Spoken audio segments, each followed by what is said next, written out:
चलो तो आज हम लोग पढ़ने वाले हैं matter in our surrounding. Science का चैप्टर नंबर 1 है।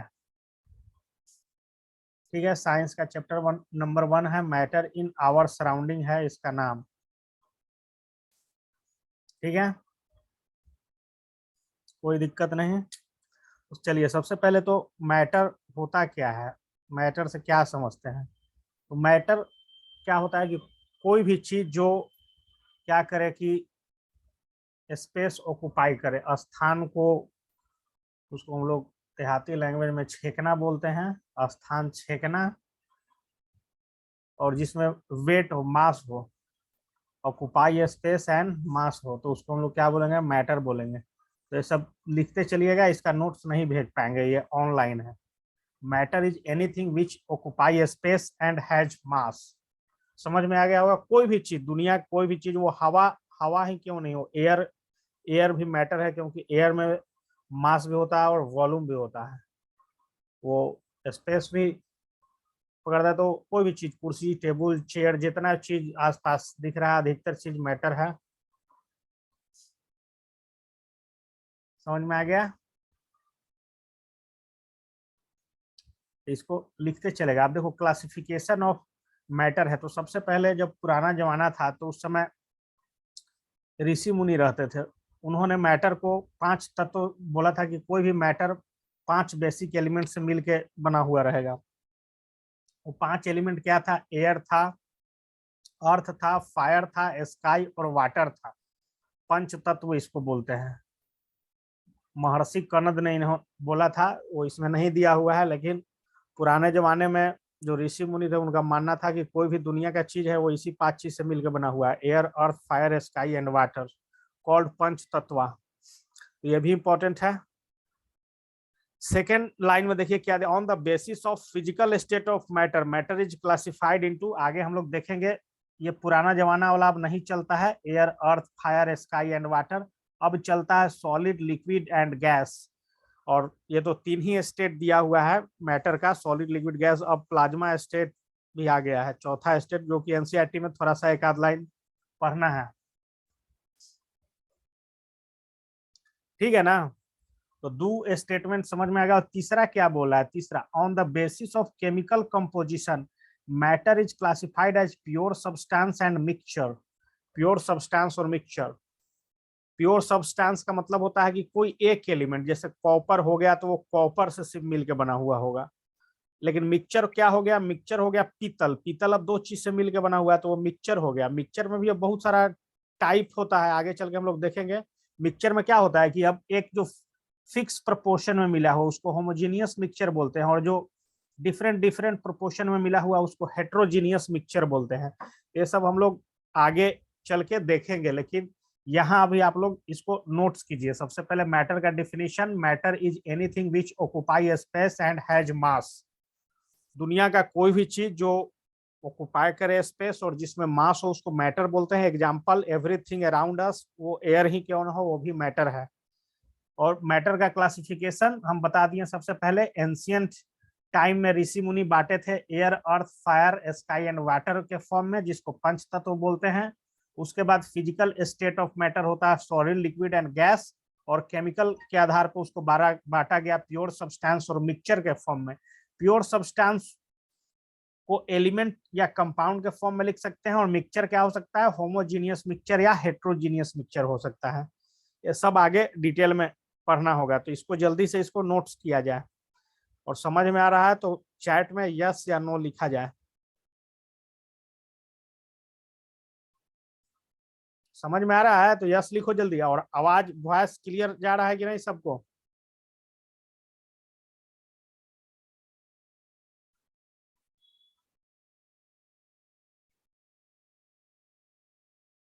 चलो तो इसको जल्दी से छापो। नहीं छापना है, स्क्रीन शॉट लो। चलो वेरी गुड, सबको जा रहा है वॉइस क्लियर, समझ में भी आ रहा है। तो चलिए ठीक है, नेक्स्ट पेज पे हम लोग चलते हैं। इसका स्क्रीन शॉट ले लीजिए, क्योंकि छापने के चक्कर में टाइम ज्यादा लगेगा। ये इतना कुछ उतना चीज है नहीं कि जिसको छापा जाए। अब देखो यहाँ पे क्या दिया हुआ है। यहाँ बोला फिजिकल नेचर ऑफ मैटर। अब बोल रहा है कि देखो अब दो चीज होता है, फिजिकल नेचर होता है, केमिकल मैटर कैसा लगेगा उसको फिजिकली छू के देखेंगे तो क्या बोल रहा है कि matter is made up of particle, particle से मिलकर बना हुआ रहेगा। The particle of matter are very tiny, एकदम छोटे छोटे पार्टिकल से मिलकर मैटर बना हुआ होगा। The particles of matter have space between them, और दो पार्टिकल के बीच में थोड़ा सा स्पेस भी होगा। The particles of matter are continuously moving, और वो जो पार्टिकल जैसे कि मान लो यहाँ पे इसको एक्टिविटी करके देख सकते हो कि वो पार्टिकल से कैसे, यहाँ पे एक एक्टिविटी दिया गया है ना। एक वाटर है इस जग में, इसमें 1 चम्मच शुगर ऐड करो या सॉल्ट ऐड कर सकते हो, उसके बाद देखोगे कि उसका जो पार्टिकल्स है वो मूव करता हुआ दिखाई देगा। तो ये एक्टिविटी भी आप लोग करके देख सकते हैं। ये इंपॉर्टेंट चीज था कि कोई बोलेगा ना कि मैटर के बारे में 5 स्टेटमेंट लिखिए, एक डेफिनेशन तो 1 लाइन का हो गया, तो ये 5 लाइन इंपॉर्टेंट है। मैटर का प्रॉपर्टीज बोल लो, जो बोल लो। स्क्रीन पे कौन चला रहा है पेन?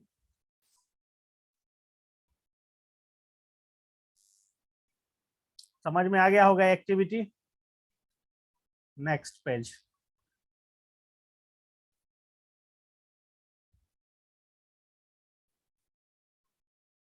इसमें देखो क्या बोल रहा है, दूसरा स्टेटमेंट को इसमें प्रूव कर रहा है कि the particles of matter are very tiny. Tiny तो देखिए इसमें क्या बोल रहा है कि dissolve 2-3 crystals of potassium permanganate. Potassium permanganate का फॉर्मूला होता है KMnO4, इसको पोटेशियम परमैंगनेट बोलते हैं। तो बोल रहा है कि 2-3 क्रिस्टल पोटेशियम परमैंगनेट का डालना है 100 ml ऑफ वाटर, और उसको एक बीकर में जो वाटर है उसमें डालना है। Take 10 ml of solution and dissolve in 100 ml of water. Take 10 ml of, मतलब क्या करना है ना कि सबसे पहले पोटेशियम परमैंगनेट के KMnO4 लिख लेना है। ये भी KMnO4 का मतलब होता है पोटेशियम परमैंगनेट, ठीक है ना। KMnO4 का मतलब होता है पोटेशियम परमैंगनेट। तो इसको बोल रहा है कि 100 ml वाटर में लेना है, और क्या करना है कि हमेशा उसको, जैसे कि पहले इसमें एक एक्टिविटी में इसमें छूट रहा है, मान लो कि यहाँ पे एक कंटेनर था, ठीक है ना, इसमें हम KMnO4 डाल दिए 2-3 क्रिस्टल इसका, इसमें है पहले से H2O मौजूद है, ठीक है ना। इसका टोटल वॉल्यूम कितना है, 100 ml है, ठीक है, 100 ml है। अब क्या कर रहा है कि इसमें से 10-10 ml लेके अब फिर से 100 ml में डालना है ना। 10 बात में जाएगा तो देखो धीरे धीरे इसमें क्या दिखने के लिए मिल रहा है कि वॉल्यूम इसका हो रहा है, वो क्या हो रहा है, पहले वाला ज्यादा डार्क है, फिर धीरे धीरे इसका वॉल्यूम इसका लाइट होते जा रहा है। तो ये क्या बताता है, ये यही बताता है कि जो particles of matter are very tiny. तो ये सब एक्टिविटी आप लोग अपने घर पे भी करके देख सकते हैं। अब सिंपल सा चीज है ना, मान लो कि रंग का पुड़िया है कोई घर पे, होली अभी बीता है, और उसको पहले 1 गिलास पानी में डालो, और फिर वो 1 गिलास रंग को 1 बाल्टी में डाल दो, तो क्या होगा कि 1 बाल्टी में डालने के बाद रंग होगा वो लाइट हो जाएगा, है ना। तो इस चीज को पूरा पढ़िए, क्या करना है कि 5-6 टाइम रिपीट करना है। This so that the few crystal of potassium permanganate can colour a large volume of water because they are millions of tiny particle in each crystal. चलिए अब एक चीज यहाँ पे और बता रहा है कि ये जो पिंक कलर आ रहा है ये पोटेशियम परमैंगनेट के कारण ये सब में आ रहा है। तो इससे पता चलता है कि एक छोटा सा 2-3 गो क्रिस्टल लिए थे और इतना सारा पानी को कलरफुल कर दिया। तो ये भी एक एक्टिविटी कर सकता है आदमी। नेक्स्ट,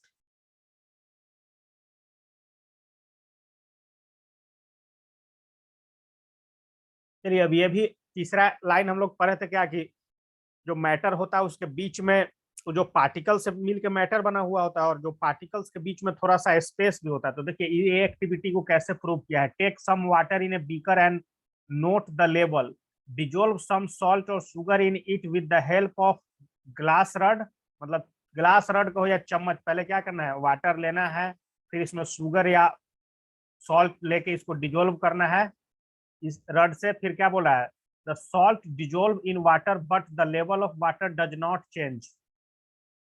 मतलब उसमें आप शुगर ऐड किए लेकिन वाटर का लेवल नहीं चेंज किया, यहीं तक पानी था, इसके डालने के बाद भी यहीं तक पानी है।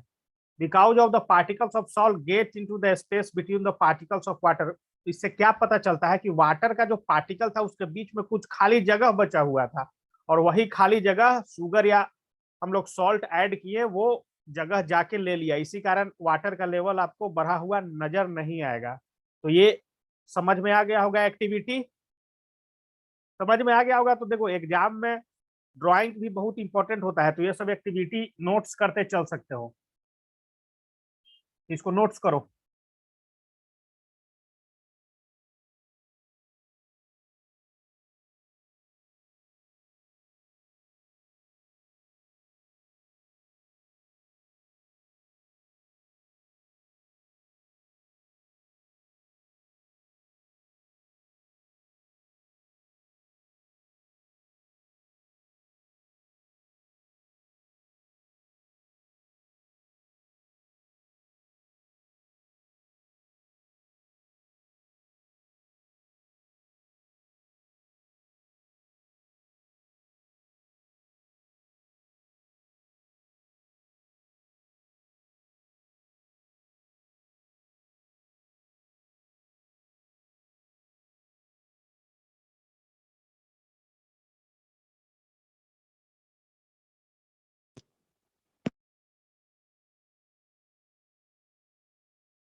चलो ठीक है, नोट्स कर लिया तो अब आगे बढ़ते हैं, ठीक है ना।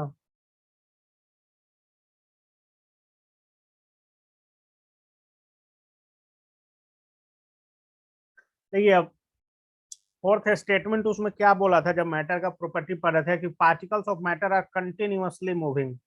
इसको कैसे प्रूव किया है, तो इसको देखिए, take some water in a beaker and put a drop of blue और red ink slowly along the side of beaker, leave it undisturbed for a few hours. The ink spread evenly throughout the water due to the movement of particles of water and ink. The intermixing of two or more different type of matter on their on is called diffusion। देखिए यहाँ पे दो important चीज है। पहले तो क्या बोल रहा है कि यहाँ पे फिर से वाटर लिया था, ठीक है, वाटर लिया था इसमें, वाटर में क्या दो तीन ड्रॉप इंक का डाला, ठीक है, और उसको कुछ देर के लिए छोड़ दिया। तो छोड़ दिया तो क्या हुआ कि इंक सभी जगह फैल गया। किसके कारण फैल गया? क्योंकि जो पार्टिकल्स होता है मैटर का वो मूव करता है, उसके कारण सभी जगह यहाँ पे फैल गया। तो इस चीज को एक क्या क्या बोला कि इंटरमिक्सिंग ऑफ टू और more different type of matter in their on is called diffusion. तो दो चीज को एक दूसरे में मिक्स करना क्या कहलाता है? डिफ्यूजन कहलाता है। तो इसको भी नोट कर लो, डिफ्यूजन सिर्फ नोट कर लो तुम लोग, ये तो इजिली समझ में आ जाएगा फिगर देख के।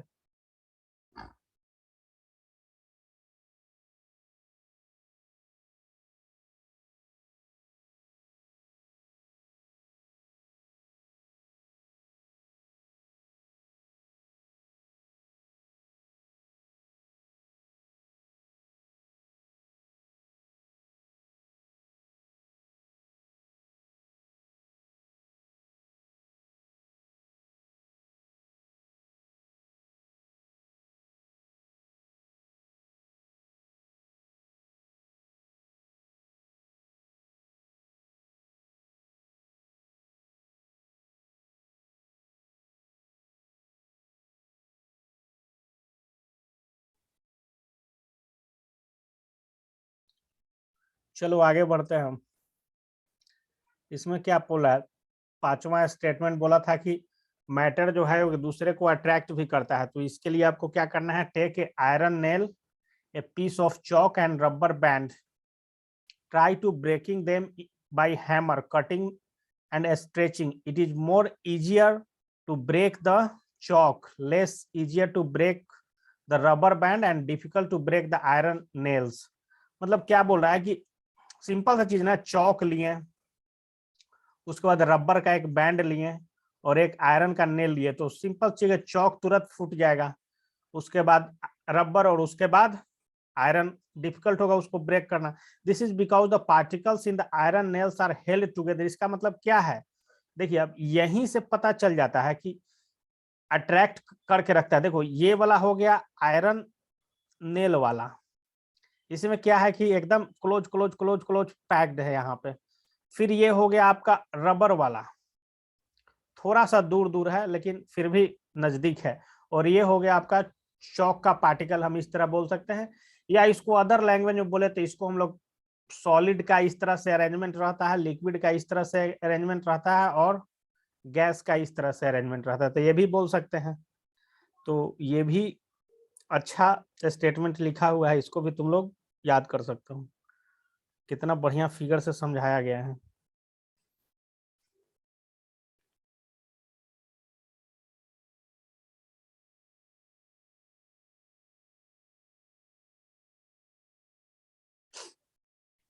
चलिए नेक्स्ट, अब स्टेट्स ऑफ मैटर अब पढ़ना है। तो हम बता चुके हैं कि इसका फिजिकल स्टेट में 3 तरह में डिवाइड किया गया है, सॉलिड, लिक्विड एंड गैस। तो सबसे पहले सॉलिड को डिटेल में पढ़ना है, ठीक है ना। तो सॉलिड में क्या होता है कि डिफिनिट, सॉलिड में डिफिनिट शेप भी होता है और फिक्स मतलब डेफिनिट वॉल्यूम भी होता है। उसका स्पेस अभी बताया था कि सॉलिड पार्टिकल्स के बीच में स्पेस काफी मिनिमम रहेगा, कम रहेगा। The force of attraction between the particles is maximum, force of attraction particle के बीच मैक्सिमम रहेगा। The the movement of particles is minimum, और मूवमेंट ज्यादा नहीं होगा। They are very least compressible, उसको जब हम लोग दबाएंगे, जैसे सॉलिड ईंट हो गया, ईंट हो गया ना जी, ब्रिक्स बोलते हैं इसको इंग्लिश में। तो ब्रिक्स को हाथ से दबाओगे तो उतना दबेगा, लेकिन वही बालू लो तो उसको दबाओगे तो दबेगा, लेकिन लिक्विड चीज ले लो कोई चीज तो उसको दबाओगे तो दबेगा, है ना। तो वो लेस लिस्ट कॉम्प्रेसिबल होता है, मतलब सॉलिड चीज ज्यादा कॉम्प्रेसिबल नहीं होगा। Their rate to diffusion is list.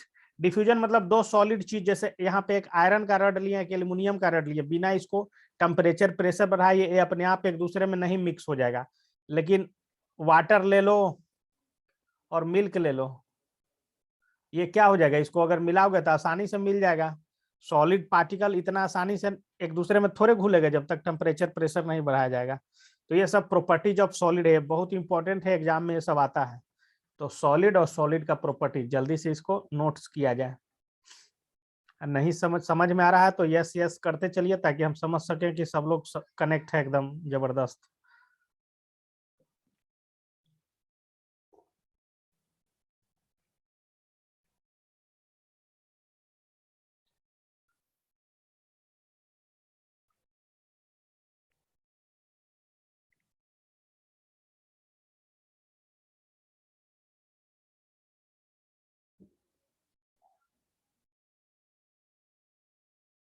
देखो, their rate of diffusion is least, diffusion मतलब बताया था ना कि दो चीज को एक दूसरे में मिक्स करना डिफ्यूजन कहलाता है। तो डिफ्यूजन में क्या होगा कि सॉलिड सॉलिड पार्टिकल्स, जैसे कि मान लो कि एक आयरन का रड ले लो, एक एल्युमिनियम का ले लो, इसको आपस में एक साथ रख दोगे तो ये मिक्स नहीं हो जाएगा, फिर कल जाके लोगे तो ये आयरन और एल्युमिनियम एक ही रहेगा, अलग अलग रहेगा। और उसी तरह लेकिन लिक्विड में वाटर ले लीजिए और मिल्क ले लीजिए और इसको एक जग में डाल दीजिए, तो तुरंत खोजिएगा तो नहीं मिलेगा, वो सब मिक्स हो गया रहेगा। उसी तरह से गैस हो गया, H2O हो गया, CO2 हो गया, तो ये सब गैस को आपस में मिलाइएगा तो एक दूसरे में मिक्स कर जाएगा, अलग अलग फिर इसको करना मुश्किल है। तो यही चीज बोल रहा है कि the rate of diffusion is very less list. समझ में आ गया।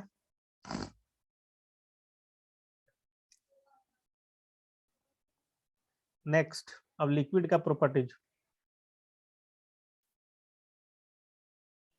देखिए भाई, अब सॉलिड में क्या बताया था कि दोनों उसका डेफिनेट होता है, वॉल्यूम भी और साइज भी। इसका साइज डिफिनिट नहीं होगा, नो दिया हुआ है। लिक्विड में साइज डिफिनिट नहीं होगा, फिक्स वॉल्यूम होगा, लेकिन space between the particle is intermediate. मतलब क्या होगा कि उतना क्लोज नहीं होगा जितना सॉलिड का क्लोज क्लोज था, इसका इंटरमीडिएट होगा। फोर्स ऑफ अट्रैक्शन इसमें सब में इंटरमीडिएट इसमें डाल देना है, क्योंकि ये बीच बीच में है सॉलिड और लिक्विड के, सॉलिड और गैस के बीच में पड़ता है liquid. The movement of particles is intermediate, they are less compressible, मतलब वो तो सॉलिड तो मान के चलो कि इनकम्प्रेसिबल था, ये थोड़ा सा कंप्रेसिबल है। Their rate of diffusion is more than solid, इसका rate of diffusion more than solid है बट लेस देन गैस होगा।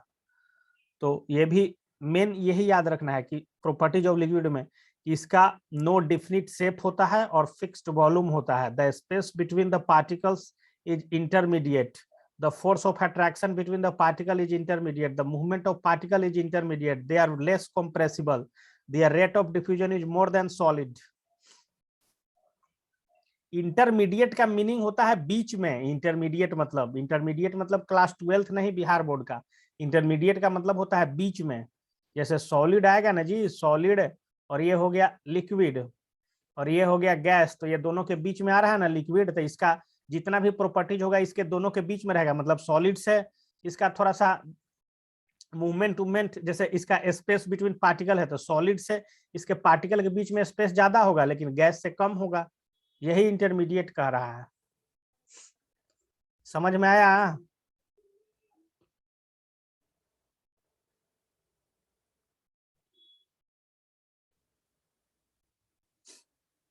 चलो जल्दी इसको नोट्स करो।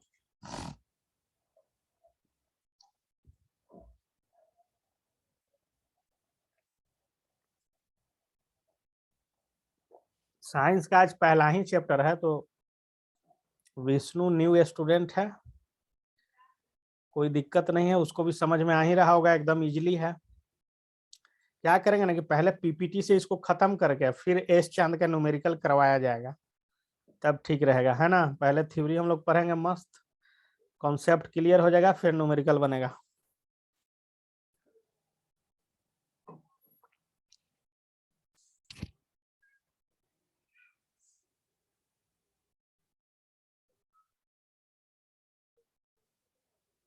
चलो गैस का प्रॉपर्टी, तो देखो गैस में क्या होगा कि ना तो इसका डिफिनिट शेप होगा और ना इसका फिक्स्ड वैल्यूम होगा, दोनों इसका no no. The space between particle इसका मैक्सिमम होगा, दो पार्टिकल्स के बीच में इसका स्पेस सबसे ज्यादा, मतलब सॉलिड का पार्टिकल मान लो कि इतना क्लोज क्लोज था, लिक्विड वाला थोड़ा सा दूर दूर था, तो गैस वाला एकदम दूर दूर रहेगा, मतलब स्पेस ज्यादा रहेगा दो पार्टिकल के बीच में गैस का। द फोर्स ऑफ अट्रैक्शन इसमें एकदम मिनिमम, एक दूसरे में कुछ बंधा ही नहीं हुआ है, इतना डिस्टेंस है कि the movement of particle is maximum, gas बहुत ज्यादा मूव करता है एकदम तेजी से, जैसे किसी रूम में अगर थोड़ा सा भी गैस आएगा तो चारों तरफ फैल जाएगा तुरंत एकदम क्विक, तो मूवमेंट इसका फास्ट होगा। They are more compressible, the rate of diffusion more solid और लिक्विड से। तो ये इसका 6 प्रॉपर्टी बहुत अच्छा इसमें दिया हुआ था, सॉलिड लिक्विड और गैस तीनों का प्रॉपर्टीज समझ में आ गया तो यस या नो?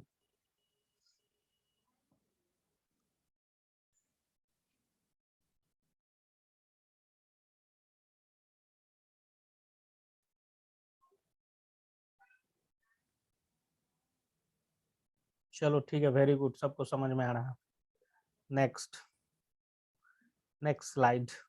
चलो अब यहाँ देख सकते हो भाई तुम लोग, सॉलिड लिक्विड और गैस का तीनों का स्ट्रक्चर दिया हुआ है, किस तरह का दिखता होगा। देखिए अब ये सॉलिड का स्ट्रक्चर है, ये लिक्विड का स्ट्रक्चर है, ये गैस का स्ट्रक्चर है, दो पार्टिकल के बीच में डिस्टेंस कम लग रहा है ना, इसमें इसमें थोड़ा सा इससे ज्यादा लग रहा है और इसमें तो बहुत ज्यादा ज्यादा है, तो ये सब इस तरह भी बना सकते हो, इस तरह भी बना सकते हो। तो सॉलिड बहुत अच्छा, इसमें फिगर रिप्रेजेंट किया गया है सॉलिड लिक्विड और गैस का। एग्जाम में क्या होता है, कभी कभी लिखते समय बनाना होता है, तो कोई भी स्ट्रक्चर वगैरह तुम लोग इसमें का बना सकते हो।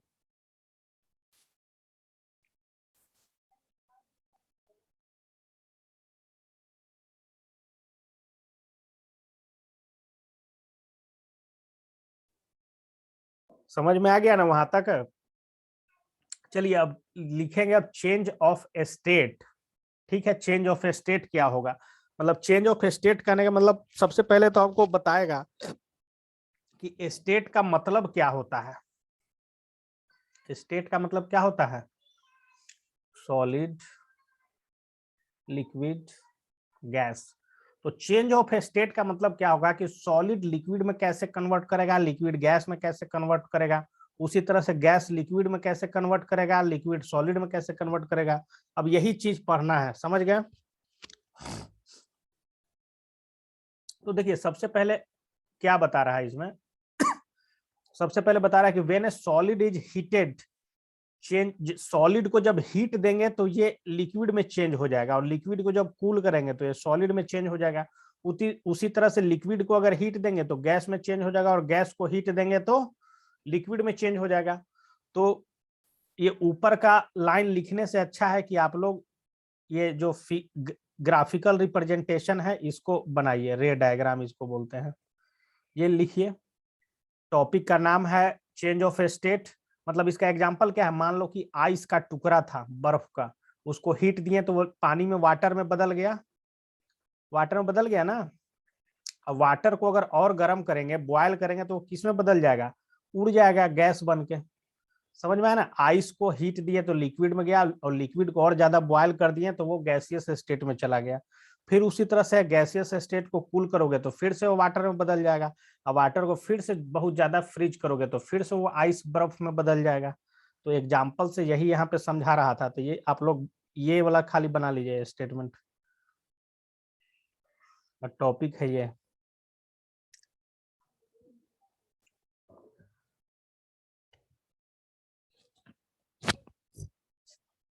यहाँ भी देखो पार्टिकल के बीच का डिस्टेंस दिया है, यहाँ पे क्लोज है, थोड़ा सा मूव फास्ट करेगा, ये तो बहुत मूव फास्ट करेगा।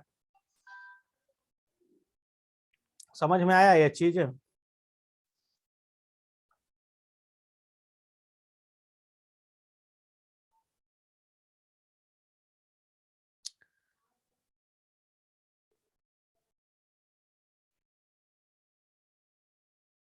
चलो ठीक है, तो इसको नोट्स करो, जल्दी नोट्स करो, 1 मिनट में इसको आगे बढ़ेंगे हम।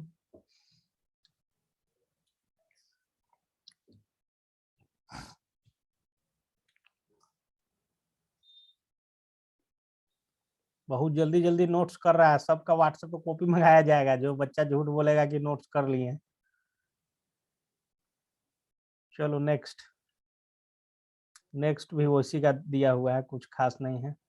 अब चलिए, अब इसमें पढ़िए कि मेल्टिंग क्या होता है, मेल्टिंग या फ्यूजन। तो देखिए हम लोग क्या लिखे थे, मेल्टिंग में क्या होता है कि वे जब सॉलिड को क्या करोगे, हीट करोगे, तो क्या करेगा, लिक्विड में बदल रहा था, लिक्विड में बदल रहा था ना। तो इसी चीज को क्या बोलते हैं, जैसे आइस लिए थे, आइस, आइस को हीट दिए थे लिक्विड में, तो उसको क्या बोलते हैं, मेल्टिंग ऑफ आइस। तो वही मेल्टिंग होता है। When a solid is heated the particles begin to vibrate with greater speed and begin to move more strictly then a particular temperature, the solid melt and change into liquid. The process of melting is also known as fusion. मतलब melting के process को fusion भी बोलेंगे। मतलब solid को क्या करना है, हीट देने की प्रक्रिया, और तब जब वो किस में कन्वर्ट हो जाए, लिक्विड में हो जाते, इस चीज को क्या बोलेंगे, मेल्टिंग बोलेंगे। मेल्टिंग बोलेंगे। मेल्टिंग का दूसरा नाम क्या है, फ्यूजन है। समझ में आ गया ना। जैसे कि देखो, आइस 0 डिग्री पे रहता है, the temperature at which a solid melt is called melting point. The melting point of ice is 0 degree. मतलब देखो -4 डिग्री सेल्सियस पे आइस में रहता है, वो मान के चला जाता है, और 0 डिग्री पे वो क्या, लिक्विड में कन्वर्ट हो जाएगा। या 0 डिग्री को 273 केल्विन भी बोलते हैं, ये भी आगे चल के पढ़ोगे, तुम लोग जानते होगे। 0 डिग्री सेल्सियस को ही 273 केल्विन बोलते हैं। ये टेम्परेचर का यूनिट है, इसी में मेजर किया जाता है टेम्परेचर को। तो आइस का मेल्टिंग पॉइंट कितना होता है, 0 डिग्री सेल्सियस, और 273 केल्विन वो मेल्ट होना शुरू हो जाएगा।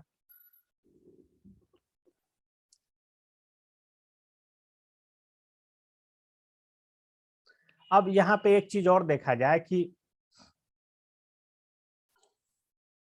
ये सॉलिड था, इसका 0 डिग्री सेल्सियस मान लेते हैं कि इसका टेम्परेचर हो गया है, ठीक है। और ये लिक्विड है, इसका भी मान लेते हैं कि 0 डिग्री सेल्सियस, मतलब जस्ट ये अभी कन्वर्ट ही हुआ है लिक्विड में। तो इस तरह मतलब कुछ ना कुछ ये हीट को खा रहा है, नीचे से इसको गर्म कर रहे हैं किसी चीज से, तो हीट को खा रहा है। तो इस चीज को लेटेंट हीट ऑफ फ्यूजन बोलते हैं। फ्यूजन का मतलब समझ में आ गया, मेल्ट होना। तो लेटेंट हीट ऑफ फ्यूजन क्या होता है? The amount of heat energy required to change 1 kg of salt into liquid at atmospheric pressure is called latent heat of fusion. और यहाँ पे एटमॉस्फेरिक प्रेशर कितना होता है? 1 बार में रिप्रेजेंट करते हैं, बार से एटमॉस्फेरिक प्रेशर को मेजर किया जाता है। तो लेटेंट हीट फ्यूजन का यहाँ पे डेफिनेशन ये एकदम नोट्स करना जरूरी है, यहाँ से थोड़ा सा हार्ड शुरू हो गया टॉपिक। मेल्टिंग का मतलब क्या होता है और लेटेंट हीट फ्यूजन का मतलब क्या होता है? मेल्टिंग का मतलब तो क्लियर समझ में आ गया होगा कि सॉलिड चीज को हीट देकर लिक्विड में कन्वर्ट करना मेल्टिंग या फ्यूजन कहलाता है। और लेटेंट हीट ऑफ फ्यूजन क्या होता है? The amount of heat energy required to change 1 kg of solid into liquid at atmospheric pressure is called melting point और latent heat of fusion। तो इसको नोट्स किया जाए।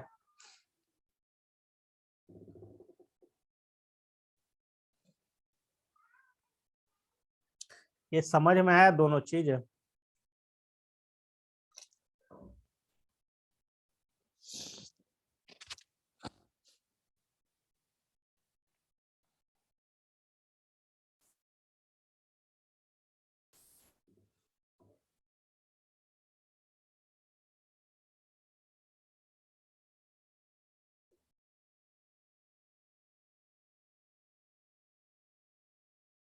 सेकेंड पॉइंट नहीं आया समझ में, ठीक है देखते हैं सेकेंड पॉइंट क्या है। देखो सेकेंड पॉइंट बोल रहा है ना कि जैसे कि मान लो कि घर में हम लोग ठंडा दूध को गर्म करते हैं तो उसको बॉयल होने में कुछ हीट का एनर्जी का आवश्यकता होता है। तो जितना मतलब 1 kg सॉलिड को लिक्विड में कन्वर्ट करने के लिए जितना हीट रिक्वायर्ड होगा वो क्या कहलाएगा? Latent heat of fusion. कुछ ना कुछ अमाउंट का जरूरत होता है ना, हीट का भी यूनिट होता है, कैलोरी में उसको मेजर करते हैं हीट को। हीट भी क्या है? फॉर्म ऑफ एनर्जी है। कुछ फिक्स रहता होगा ना, 1 kg सॉलिड को अगर लिक्विड में कन्वर्ट करना है तो कितना कैलोरी हीट का एनर्जी का आवश्यकता होगा। तो उसी को हम लोग क्या बोलते हैं? Latent heat of fusion. अब समझ में आ गया होगा शायद।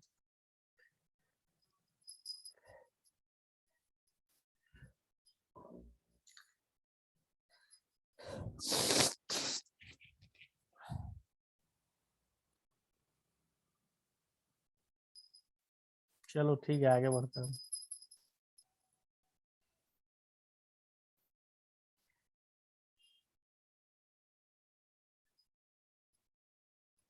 चलो तो पहला, सबसे पहला चीज क्या आया? मेल्टिंग आया। दूसरा बॉइलिंग है। तो देखो ऐसे बताए थे स्टेट ऑफ मैटर कैसे चेंज करता है। सॉलिड इसको हीट दिए, किसमें बदल गया? लिक्विड। और लिक्विड को हीट देंगे तो किसमें बदल जाएगा?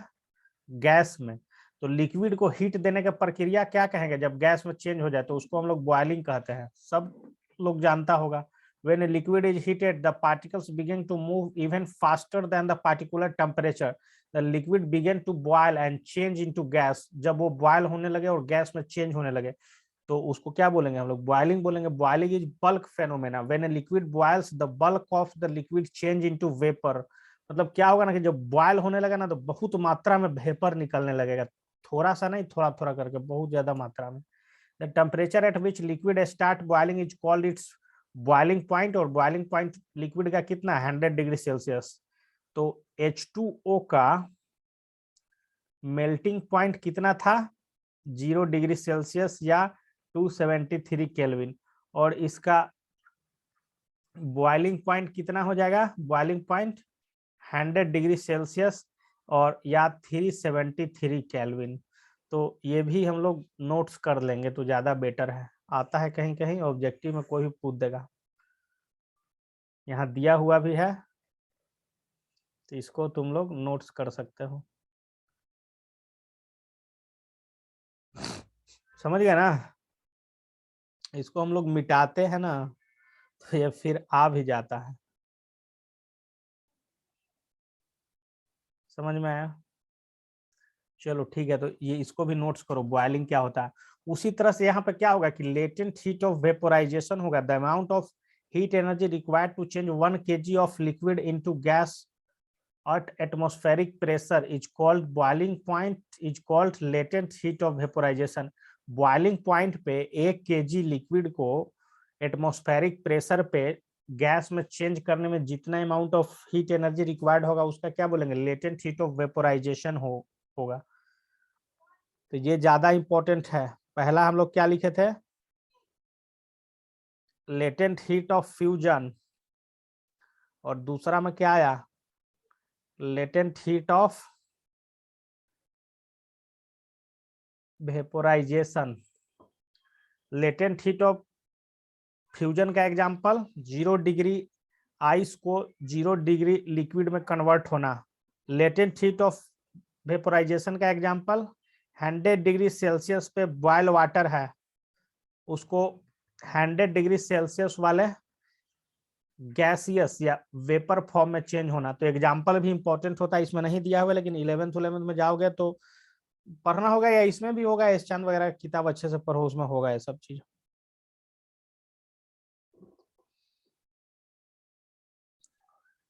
समझ में आया ये चीज है, लेटेंट हीट ऑफ वेपोराइजेशन और बॉइलिंग।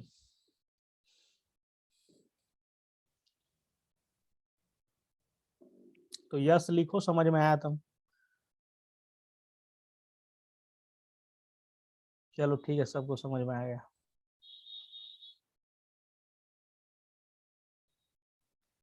इफेक्ट ऑफ टेम्परेचर, देखिए टेम्परेचर बढ़ाएंगे तो क्या होगा, देखिए टेम्परेचर बढ़ाएंगे, देखो पहले इसका क्या था, जब कोल्ड था तब इसका पार्टिकल एकदम नजदीक नजदीक था, लेकिन टेम्परेचर बढ़ा दिया तो इसका पार्टिकल क्या हो गया, दूर दूर हो गया, है ना।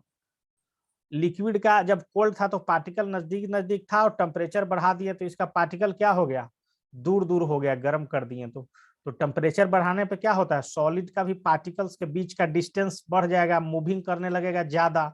उसी तरह से लिक्विड में भी सेम चीज अप्लाई होगा। तो ये भी फिगर देख के समझ में आ रहा होगा तुम लोग को।